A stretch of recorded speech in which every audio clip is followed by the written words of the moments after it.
Oke, Assalamualaikum warahmatullahi wabarakatuh. Waalaikumsalam warahmatullahi wabarakatuh. Waalaikumsalam warahmatullahi wabarakatuh, Ustaz. Oke, ya, jadi pada kesempatan siang hari ini, sudah menjelang siang di sini, kita mulai pembelajarannya, yaitu adalah membahas mengenai TPS kuantitatif bagian yang ke-11. Ya, TPS kuantitatif bagian yang ke-11 ini membahas mengenai peluang. Oke, saya share terlebih dahulu. Oke, nampak ya?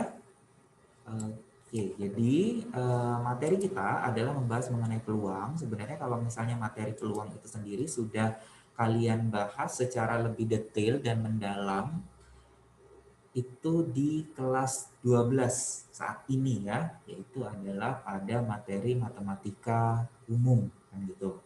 Oke, berarti di sini adalah peluangnya hanya sifatnya review untuk menjawab soal-soal yang berkaitan dengan TPS. Karena biasanya kalau misalnya kita lihat TPS itu juga ada kaitannya dengan peluang karena peluang dasarnya adalah penalaran sebenarnya. Kalau misalkan untuk menyelesaikannya, kalau misalnya sudah dapat konsepnya, dia nggak panjang, tidak sepanjang aljabar atau tidak sepanjang aritmatika sosial misalnya. Lebih pendek peluang. Itu dia. Oke. Nah, berarti adapun tujuan pembelajaran kita pada kesempatan hari ini yaitu adalah kalian mampu menjelaskan kaidah pencacahan, menjelaskan mengenai peluang dan menjelaskan frekuensi harapan. Nah, ini mengulang kembali yaitu adalah kaidah pencacahan. Jadi kaidah pencacahan itu atau aturan perkalian itu adalah jika A dapat terjadi dengan N cara, B dapat terjadi dengan N cara, maka kalau A, B terjadinya secara bersamaan atau berurutan, maka A dan B dapat terjadi dengan M kali N cara. Jadi misalnya adalah pulang pergi, itu kan dia berurutan ya kan? Atau jadinya adalah atau yang kedua dia bisa ditambah. Nah, kapan ditambah? Kalau misalkan dia ditambah seperti ini berarti peristiwa A itu terpisah dengan peristiwa B. Dia menggunakan kata atau. Nah, contohnya yang terpisah adalah misalnya contoh. Misalnya adalah si Andi misalnya dan Budi misalnya deh. Dan 3 teman. Oke, 3 temannya akan duduk di sebuah kursi yang disusun secara berjajar. Lalu kemudian syaratnya adalah Andi dan Budi ini harus berada di pinggir. Misalnya, oke. Nah, kan berarti kita sediakan 5 kursi ya. 5 kursi 1, 2, 3, 4, 5. Berarti ini bisa Andi di sini, bisa Budi di sini. Dan 3 orang temannya. Berarti di sini 1 kemungkinan, sini 1 kemungkinan. Kan gitu ya. Berarti sini 3, 2, 1. Berarti nanti nilainya ada 6 cara.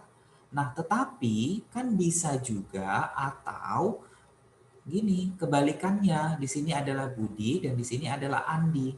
Berarti di sini 1, 1 juga kan? 3, 2, 1. Berarti di sini 6 cara. Berarti total caranya itu harus dijumlahkan.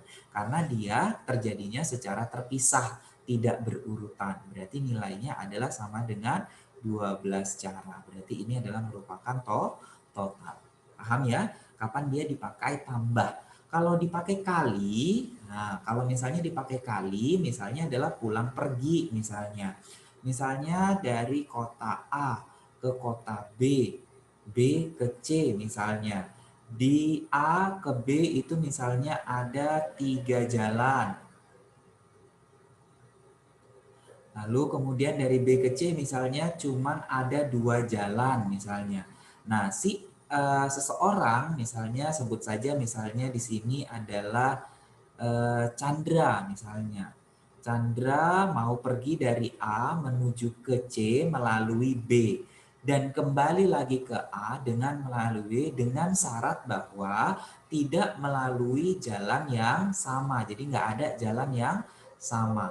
Nah, berarti kan dia berurutan. Berarti kita hitung dulu perginya. Perginya adalah 3 kali 2. lalu dikali lagi dengan pulangnya. Pulangnya berarti 1 dikaliin sama 2. Karena kan di sini tinggal 1 karena jalannya nggak sama kan gitu ya. Kemudian kenapa di sini 2? Karena 3 kurang 1 berarti 2. Berarti nilainya itu adalah sama dengan 12 cara. Jadi ada 12 cara untuk pemilihan si Chandra tersebut pergi dan pulang dari kota A menuju kota C dan kembali lagi ke A melalui B.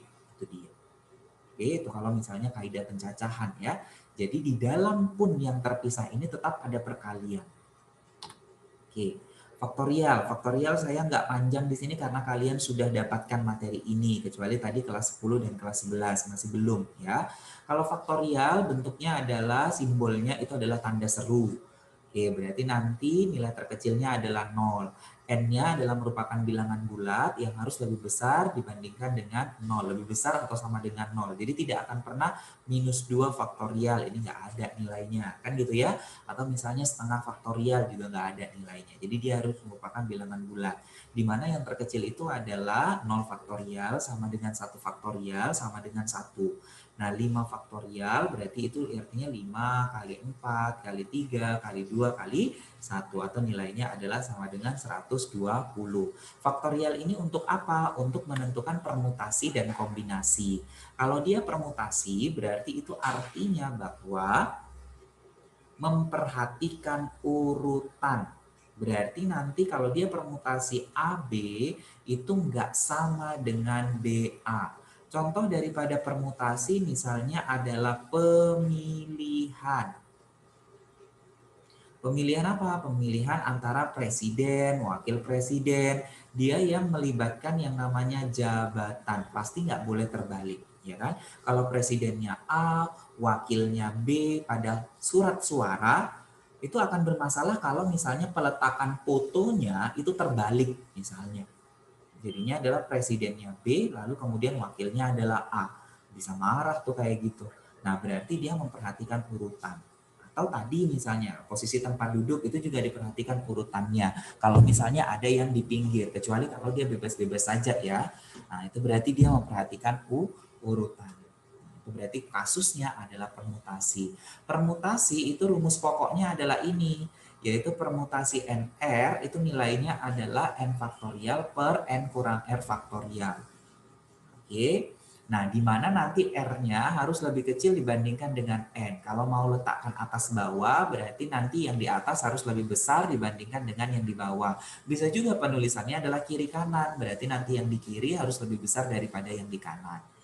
Nah, kalau yang di sini berarti dia sama. Kalau misalnya permutasi 5, 5, berarti ya langsung saja 5 faktorial. Kenapa? Karena kan di situ artinya bahwa 5 faktorial per atas kurang bawah 0 faktorial. 0 faktorial itu 1. Berarti ya sama saja dengan 5 faktorial. Itu yang ini ya. Nah, kalau misalkan dia yang unsur yang sama, berarti nanti dibagi dengan siapa unsur yang sama. Misalnya adalah pembentuk huruf, misalnya adalah ana. Nah, tentukan banyak kata, tidak harus memiliki makna gitu ya, dari huruf-huruf pembentuk kata ana. Berarti kan ada 3 huruf. Lalu ada yang sama itu ada 2, yaitu adalah huruf A, berarti 2 faktorial, berarti nilainya adalah 3 kali 2 faktorial per 2 faktorial, maka nilainya adalah 3. 3 apa? 3 kata yang terbentuk. Nah, 3 kata itu siapa? Ya pasti ana itu sendiri, lalu kemudian naa, lalu kemudian aan. Itulah kata-kata yang terbentuk dari unsur yang sama. Lalu ada unsur yang siklik. Kalau misalkan dia siklik berarti ingat saja di situ ada kata bundar. Atau misalkan adalah melingkar. Ibu-ibu pengajian mau melakukan kasidah, ya kan? Misalnya duduknya secara melingkar. Atau misalnya rapat. Rapatnya itu misalnya KMB, konferensi meja bundar. Berapakah banyak susunan tempat duduk yang bisa dibuat? Nah, itu dia pakai siklik. Berarti berapa orang yang terlibat, lalu dikurangkan dengan 1, lalu faktorialkan. Oke, itulah yang dinamakan dengan yang namanya permutasi. Oke, kombinasi. Kombinasi ini tidak memperhatikan urutan, atau dengan kata lain dia bermakna acak. Jadi kalau segala sesuatu yang bermakna acak, maka dia pakailah kombinasi. Kombinasi cuma satu, kombinasi n faktorial per n kurang r dikali dengan r faktorial. Gitu ya, kalau dia kombinasi. Jadi ada lagi tambahannya di sini. So kalau misalnya kita compare, misalnya permutasi 52 sama kombinasi 52. Berarti nanti di sini tentu hasilnya akan berbeda. Kenapa? Karena permutasi 52 itu 5 faktorial per 3 faktorial. Kombinasi 52 itu adalah 5 faktorial per 3 faktorial, tapi kalikan lagi R faktorial 2 faktorial. Maka hasilnya adalah 5 kali 4 kali 3 faktorial, maka habis dengan 3 faktorial, yang tinggal adalah 20. Kalau yang di sini adalah 5 kali 4 kali 3 faktorial habis, lalu kemudian 2 faktorial itu 2, maka habis lagi 2 berarti nilainya 10. So, artinya apa? Artinya walaupun dia sama angkanya, tapi kalau prosesnya berbeda, yang satu dipermutasikan, yang satu dikombinasikan, maka hasil berbeda. Itu yang membuat kombinatorik itu selalu jadinya rumit. Ada berbagai kasus yang sudah banyak. Ya, yang sudah banyak apa aturannya gitu. Aturannya misalnya adalah dia berulang atau misalnya tidak boleh berulang, dia genap atau ganjil, atau misalnya angkanya kurang dari 1000 atau di antara. Makin banyak dia aturannya, maka dia akan jauh lebih rumit. Gitu dia. Tapi sebelum itu ya harus bisa membedakan dulu ini kasusnya masuk kemana, permutasi atau kombinasi. Karena di dalam soal tentunya tidak akan pernah dibilang kasusnya itu pakai permutasi atau kombinasi. Tapi tentunya ada kata-kata kunci. Kata kunci di kombinasi, kalau tadi di permutasi kan pemilihan-pemilihan ya. Kalau misalkan di kombinasi berarti contohnya di sini adalah apa? Contohnya itu adalah jabat tangan. Jadi lema jabat tangan itu pakai yang namanya kombinasi. Atau misalnya kombinasi yang lain selain daripada jabat tangan, misalnya dia adalah pembentukan tim. Tim apa? Olahraga, misalnya tim bulu tangkis beregu. Mau siapapun yang di dekat net misalnya, itu tetap menjadi tim yang sama. Atau misalnya volley. Volley itu kan dia ini misalnya posisi net. Ya kan, lalu kemudian 1, 2, 3, 4, 5, 6. Nah di sini kan melakukan servis nih. Lalu kemudian bertukar nanti nextnya kan ini yang melakukan servis. Oke. Nah, siapapun yang melakukan servis itu akan sama saja merupakan satu tim. Itu artinya bahwa susunan mereka tidak diperhitungkan. Urutannya tidak diperhatikan, maka masuknya adalah kombinasi. Nah, ini peluang ya. Kalau dia peluang, berarti nanti peluang yang umum itu adalah yang ini. Ingat bahwa nilai daripada peluang kejadian A itu paling kecil 0, paling besar adalah 1. Kalau dia 1 berarti pasti terjadi. Kalau misalkan 0 berarti dia mustahil terjadi. Contoh, peluang munculnya mata dadu 7 pada pelemparan 1 dadu. Itu mustahil terjadi. Kalau kita pakai dadu normal. Dadu normal itu dari 1 sampai dengan 6 matanya. Berarti nanti NS-nya ada 6. Nah, di mana nanti NS? NS itu adalah banyak anggota dalam himpunan ruang sampel. Ruang sampel itu adalah merupakan segala kemungkinan yang mungkin terjadi. Nah, kalau misalkan A itu tergantung syaratnya. Misalnya adalah pelemparan, munculnya mata dadu genap pada pelemparan 1 dadu. Berarti kejadiannya harus yang genap saja. Tapi kalau NS-nya dadunya, ya berarti karena di dadu itu ada 6 mata, berarti jadinya ada 6. Oke. Nah, kalau yang di sini ini lebih ke matematik sebenarnya, tapi saya sajikan saja sebagai review ya. Ada kejadian saling lepas, berarti tidak memiliki irisan. Kejadian saling bebas, berarti tidak saling mempengaruhi. Misalnya diambil dari kotak pertama, lalu diambil lagi dari kotak kedua. Jadi antara kotak pertama dan kotak kedua itu terpisah, maka mereka tidak berpengaruh. Kalau dia lepas biasanya dia menggunakan atau, tapi atau pun hati-hati karena bisa saja dia memiliki irisan. Kalau dia bebas berarti dia pakai dan. Oke, ada lagi bersyarat. Syarat itu misalnya adalah dikembalikan atau tanpa pengembalian. Oke ya, itu yang lebih khusus. Makanya biasanya langsung ke sini sih, biasanya kalau TPS dia ke frekuensi harapan.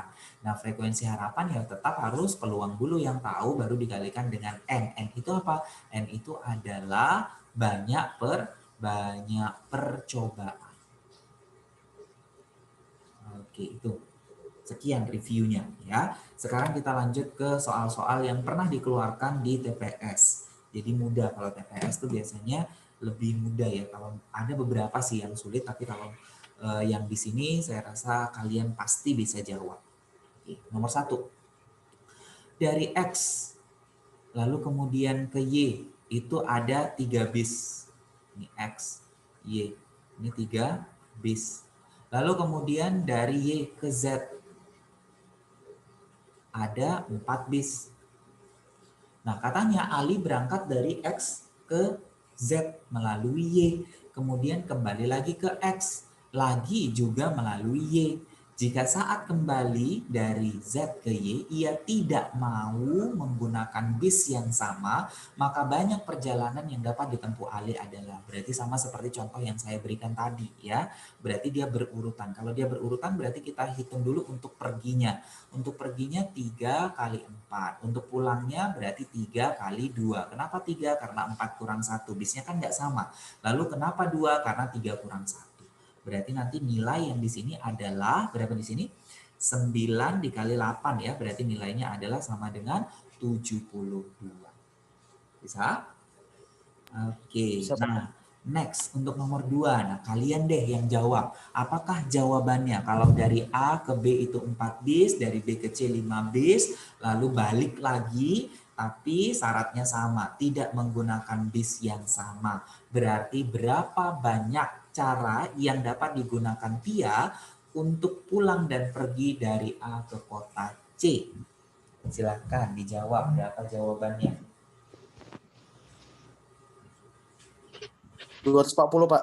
240 ya kan? Iya benar, thank you ya. Berarti nanti dari sini kan 4 kali 5 kali 4 kali 3 gitu kan? Berarti nilainya adalah sama dengan 240. Next, nomor 3. Nah ini kaidah pencacahan nih, tapi dia udah ada syaratnya. Syaratnya adalah 3 angka berbeda kurang dari 600.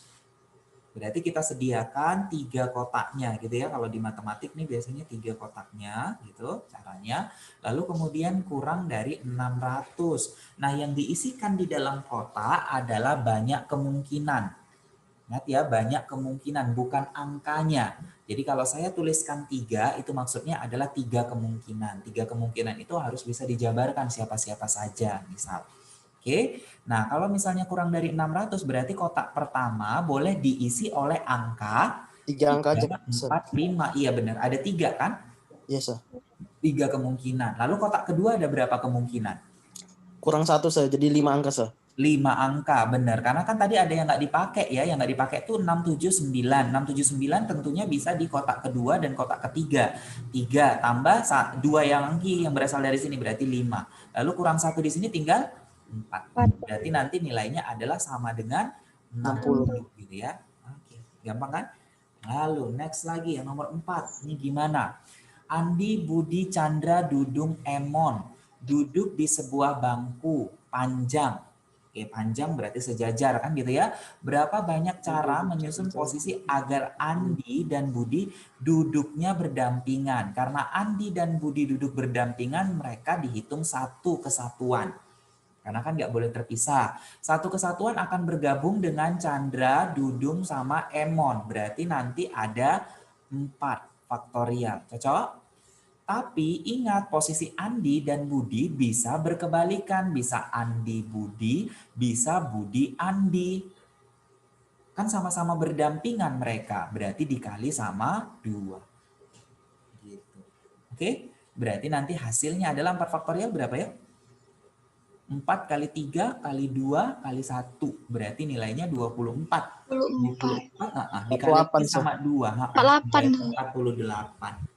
Gitu, paham ya? Kenapa dia 2 kali? Karena Andi dan Budi itu bisa bertukar. Berapa kemungkinan untuk mereka? Ya berarti jadinya adalah 2. Nah kalau misalnya nih yang harus duduk berdampingan, saya ubah, silakan open mic. Kalau misalnya yang harus berdampingan itu adalah Andi, Budi, sama Chandra. Ini harus berdampingan. Jadinya gimana, Nak?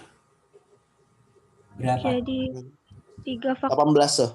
Iya, Iya. sebentar ya. Berarti ini kan 6 hitung kali satu 2, tuh. 12 sah. Hitung satu, berarti kan di sini Dudung sama Emon lagi kan ditambah mereka, berarti tinggal 3 faktorial. Nah, dikali berapa?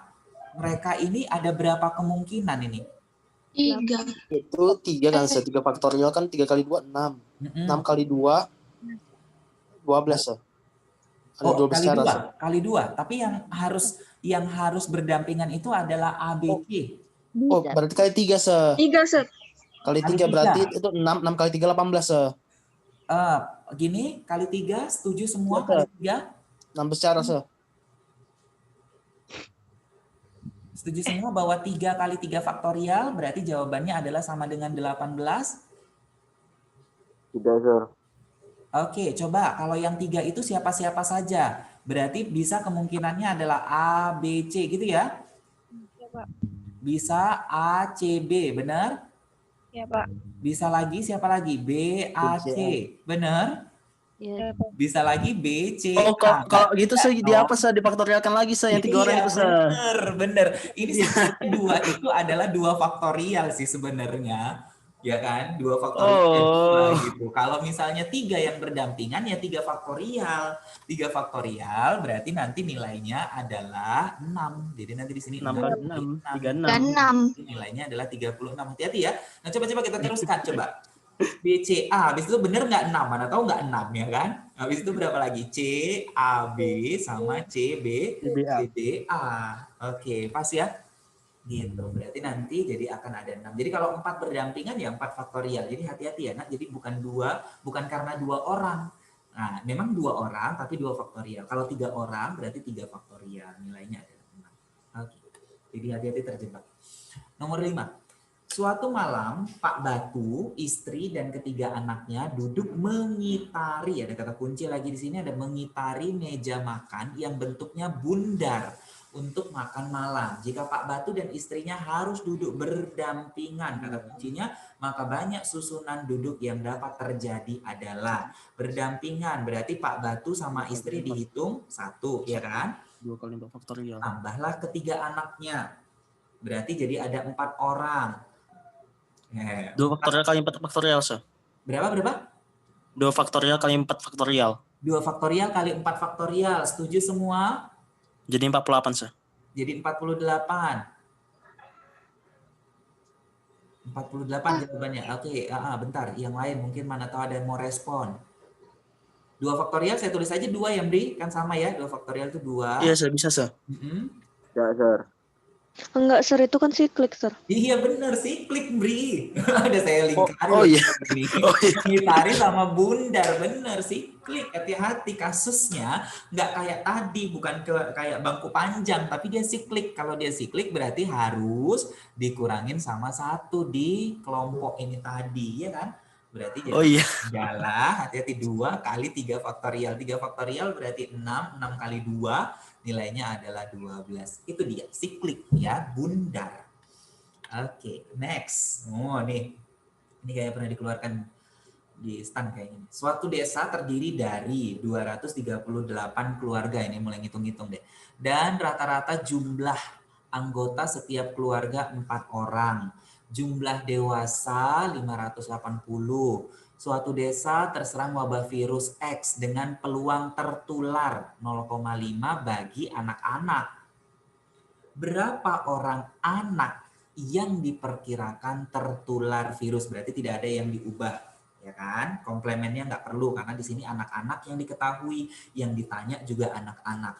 Tapi masalahnya adalah kita nggak tahu berapa banyak orang yang berada di desa tersebut. Yang dikasih tahu cuman keluarga. Berarti kita buat dulu adalah banyak orang. Bantu saya untuk mengalih-alihkannya ya.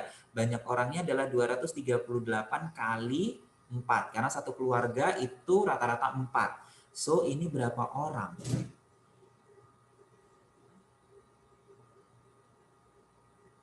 2, 5, 952. 952. Cocok ya? Atau salah? Pas ya? Pas sah. Oke, lalu kemudian dewasa lah. Karena kan kita mau hitung anak-anak. Nanti frekuensi harapan nih. Berarti dewasa itu 580. Kurang, Sir. Dikurangin. Kalau dikurangin berarti hasilnya adalah 372. Ya, 372, Sir. 372. Berarti ini siapa? Anak-anak kan? Anak-anak. Nah, lalu kemudian anak-anaknya itu ada ini, totally. Nah, yang tertular virus peluangnya itu setengah. Jadi berapa yang tertular? Berarti frekuensi harapan untuk anak-anak tertular. Nah, berarti Kalikan nanti setengah. ini setengah dikali dengan 372. Berapa tuh? 186. 186. Berarti nanti nilainya adalah A. Oke, berarti nilainya adalah A. Kalau soal ini diganti, berapakah dewasa yang tidak tertular? Dewasa tidak tertular. Kalikan setengah juga, Sir. Iya, berapa toh? Jadinya setengah ya. Coba ya, kalau anak-anak 580 bagi 2. oh, bisa nggak itu dibilang? Nggak bisa ya, karena dewasanya nggak tahu peluangnya. Iya nggak sih? Oh, iya, Sir, dari bahasanya Iya, ya, Sir. benar. Nggak bisa dong. Kan bagi anak-anak. Tidak 0,5 cukup. Ya, bagi tidak anak-anak. cukup. Berarti ini kalau misalnya kayak gini, berarti kayak pernyataan 1, 2 gitu. Jadi pernyataan 1 cukup untuk menjawab, pernyataan 2 tidak cukup untuk menjawab. Kalau di sini nggak bisa. Kenapa? Karena peluang tertular virus pada dewasa itu tidak diketahui. Yang dikasih tahu hanya anak-anak. Kalau anak-anak itu tertular virusnya adalah setengah. Berarti tertular tidak virusnya itu adalah pada anak-anak juga setengah, tapi pada dewasa tidak diketahui ya. Jadi ini tidak bisa dijawab untuk pada kasus yang nomor 6. Kalau yang ditanyakan adalah dewasa. Tapi kalau misalnya yang ditanyakan anak-anak yang tidak tertular, ya berarti jadinya setengah kali 372 dan hasilnya sama karena dia kebetulan setengah gitu. Oke. 7. 2 dadu dilempar sebanyak 72 kali secara bersamaan. Pernyataan yang benar ditunjukkan nomor berapa?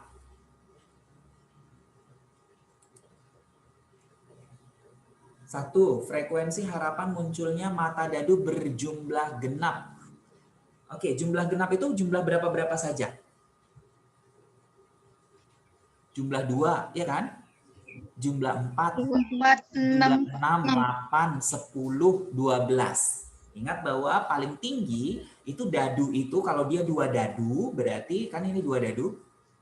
Berarti paling tinggi itu 12 jumlahnya, paling rendah itu adalah 2.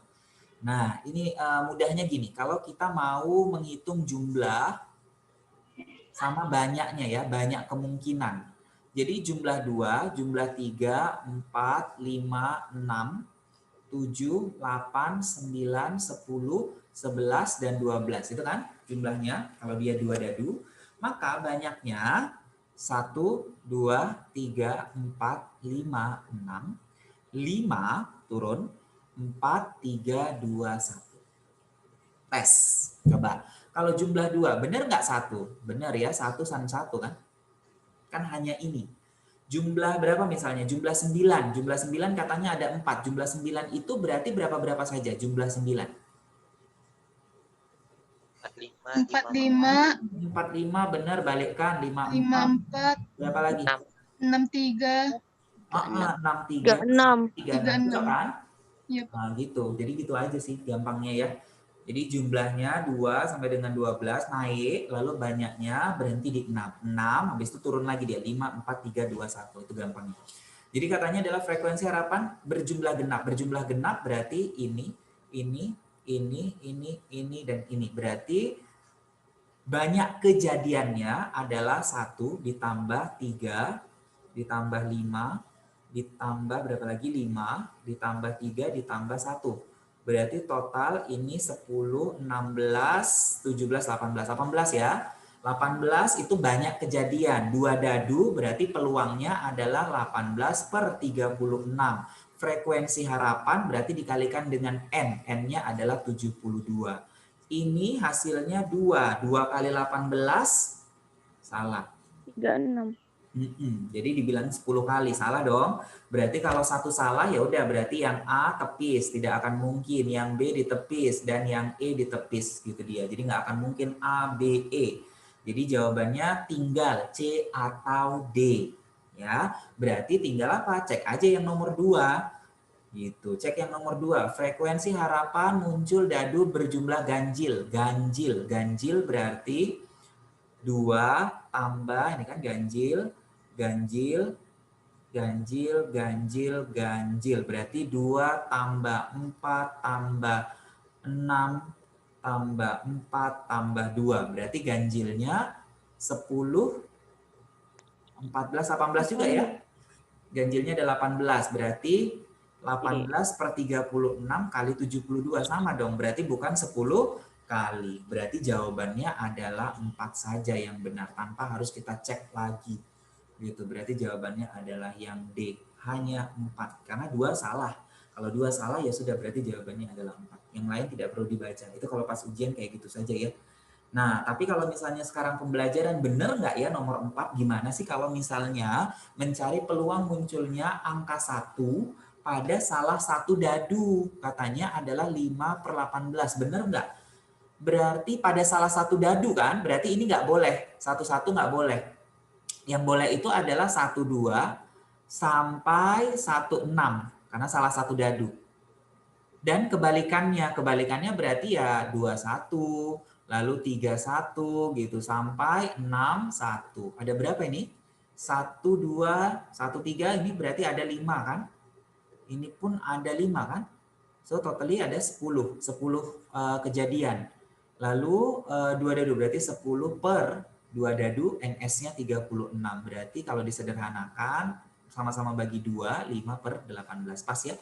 5 per 18 maka hasilnya pas. Jadi muncul angka 1 pada salah satu dadu. Maka yang 1,1 ini nggak boleh ikut karena itu dua-duanya. Gitu. Dah, soal terakhir. Nomor 8. Coba saya baca, kalian silakan respon ya, open mic-nya. Sebuah kotak berisi 21 bola, terdiri dari bola merah, bola kuning, sama bola hijau. Berapakah peluang terambilnya bola hijau dari 1 kali pengambilan? Oke, yang pertama adalah kotak berisi 8 bola merah, 6 bola kuning. 2, perbandingan banyak merah sama kuningnya adalah 4:3. Kira-kira jawabannya apa kalau misalnya soalnya seperti ini?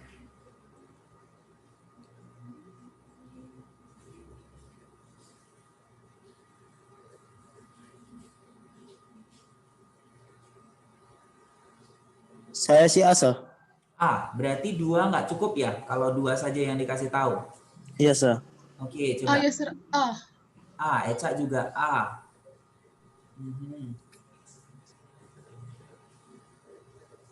Yang lain responnya? A juga? Iya, oke, kita bahas ya. Coba, kalau misalnya kotak merah itu 8, ya kan? Kotak merah. Bola merah 8, lalu bola kuning itu 6. Berarti bisa dihitung hijaunya. Hijaunya berapa ya? Misal, kalau dibuat 7, Pak. 7, Pak. 7 7, ya? Sir. Benar 7. Ya udah, berarti bisa dihitung dong peluangnya. Karena hijaunya 7 per 21, berarti nilainya 1/3. sepertiga, berarti bisa dihitung. Tapi kalau nomor 2 aja, perbandingan banyak bola merah sama kuning 4/3. Bisa nggak dihitung hijaunya? Enggak, Pak. Ya bisa, Sir. Kurang, Sir, infonya. Iya, benar. Berarti jawabannya A. Nggak akan bisa, kan yang dibandingin cuma 3. Merah, kuning, hijau. Harusnya perbandingannya juga 3. Kecuali salah satunya dikasih tahu. Misalnya kuningnya berapa gitu. Lalu kemudian perbandingan merah dan kuning ini baru bisa. Tapi kalau hanya ini dan jumlah totalnya yang dikasih tahu, maka yang 2 itu kurang atau tidak cukup gitu ya. Oke, berarti jawabannya adalah A. Jadi pernyataan 1 saja cukup untuk menjawab pertanyaan, tetapi pernyataan 2 saja nggak cukup. Itu dia. Oke, paham ya? Oke, itu dia. Berarti minggu depan sudah minggu tenang ya. Kalau minggu tenang berarti untuk TPS-nya juga minggu tenang juga. Berarti kita akan bahas langsung ke soal. Jadi tidak lagi masuk ke materi pembelajaran ya, Nak. Jadi langsung aja kita ke bahas-bahas soal.